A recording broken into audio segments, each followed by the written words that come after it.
Do you remember that day? Yeah, I remember it very clearly. That's a tough one. Sorry.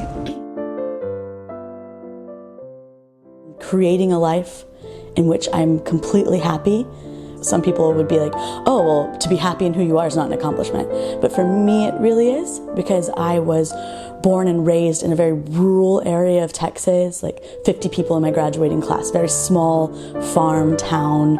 Everyone's pretty much the same, and if you're a bit different, you're like, oh, she's different. And so growing up through that, and then following what I love, which was music. I started doing children's music at 13 or 14, like teaching. Getting through university, which one of the first in my family, I just randomly just whoop, I decided I'm gonna move to France, and I did. And then after the 2 years, deciding that I wanted to start a business and create this life for myself where I get to do what I love every day. Like every day when I go to work, I'm just like, I get to go to work today. Today I'm going to teach at this school. Today I'm going to see these kids. Today, and it's every single day it's different, and it's every single school is different, and I teach differently in every class. It's not monotonous, it's not repetitive. I finally created something that makes me happy, and where I don't feel like I need to find something to complete myself. I don't have to have more. I'm not constantly thinking like, what am I missing? Like, and for me, that's a huge accomplishment, because since I was little, I always felt like there was something missing. There was something that just wasn't there. I'm in a place in my life that if this is my life, yeah, that's for me a huge accomplishment. It's my greatest accomplishment. Moving to France and living here for 35 years. When I first decided to move, I didn't speak any French, and that was intimidating. There were moments when I was ready to pack my bag and go back. Now I consider myself French more than American. I love just the way everything was, the way everything looked, the history, the beauty, the architecture, the art, the culture. Here there are buildings that have been around for 2,000 years, and that's great. And I like that. I like that sense of continuity. Seems deeper than what we have in the U.S. When I go back to the U.S., it seems like a foreign country to me. It has changed a lot since I left. I prefer life in France. I prefer life in Europe in general. So maybe my biggest accomplishment is getting out of the U.S. Before it became this polarized, crazy place where everybody is either right or left, or Democrat or Republican, and there's no middle ground, there's no compromise. They've lost their common sense. If we don't work together, the planet is going to go right down the drain. It's already well on its way with the environment and everything going on.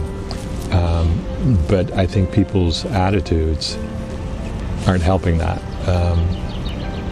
We need to find something to unite us and to fight against. The planet gave us life, and we can't even agree on it. The fact that we need to find a solution.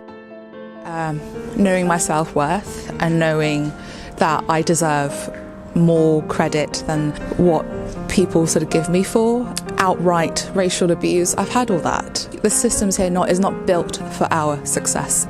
I deserve to live here. I'm valid. I deserve to take up space through something that happened personally in my life, and then the murder of George Floyd really opened up a lot of discussions within the sort of the bigger racial discourse here. This has helped me to realise that I want to be an activist, and I want to champion for the rights of people of colour here in Europe, and also fight for equal rights. I want to do what I can to highlight the plight of POC. I have started a platform on Instagram called Women of Colour Makers Market, and so it's a virtual market where I feature only women of colour, because I have found that as a small business owner, there's a real lack of diversity. I have like monthly virtual markets, but also I publish interviews that I have with women of colour, mainly here in Europe, to broadcast and amplify their voices. We all deserve much more than this. starting my PhD this year. It's been a dream for so long. It wasn't easy. I've been looking for opportunities for like the past 2-3 years until I found that program and I got accepted. It's in gender and politics, something that I'm very passionate about. Sexual violence against women, or actually girls, underage girls in war and conflict zones. Before doing my master's, I worked in women political empowerment, a project in Jordan, Iraq, Tunisia and Egypt. And then I worked on another project with Syrian refugees in Jordan, also women.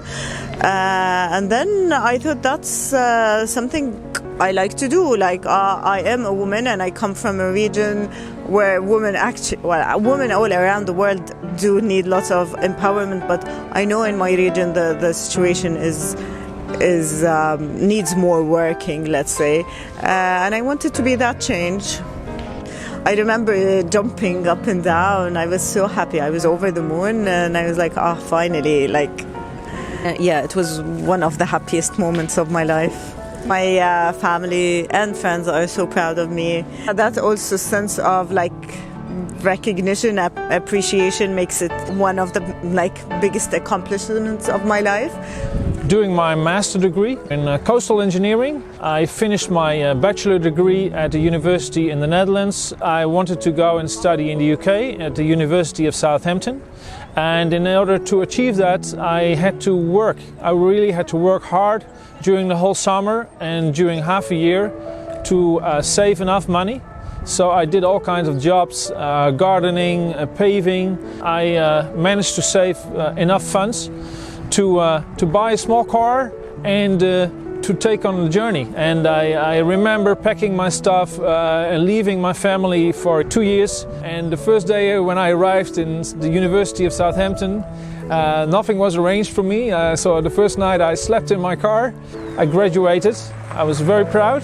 And after that I got a job, a successful job. And now this job already took me around the world and I worked for 20 years. So we do dredging and marine construction all over the world.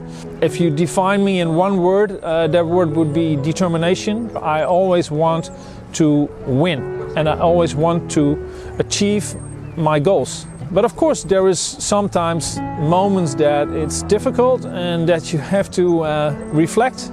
But you gain energy from what you have achieved, and that energy gives you confidence, and with that confidence you continue to achieve your goals. Being awarded the Fulbright Study Research Award, which is an award given by the United States Department of State and their Cultural Affairs Bureau.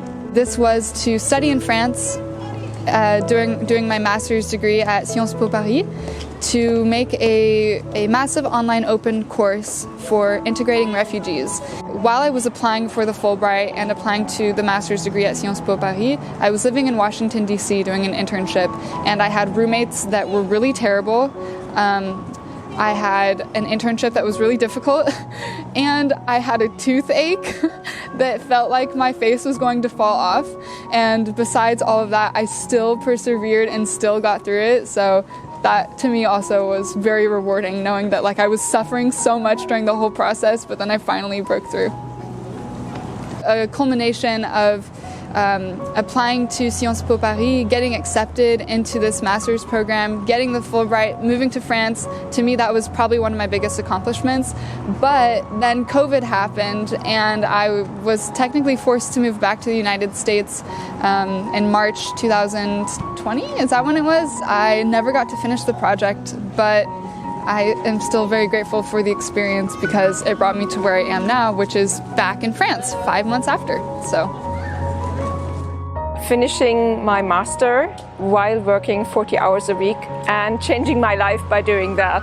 I had my first degree in a field where I wasn't really comfortable, so I was really struggling with university and I procrastinated a lot. I just finished university to have something in my hand and I didn't plan to work in that field after that. I did the odd jobs that I could do with my degree. I worked on a trade show, I worked on a Christmas market, and I ended up working as an assistant. And my boss then suggested, well, you're doing a good job, but because you don't have the qualifications to advance in this field, he looked around and he found this master class. And I told him, actually, I don't have time for that. I'm working 40 hours a week, and you know that because I'm sitting right next to you. But he said, you'll be fine. And I remembered my first degree and I thought, I can never do that.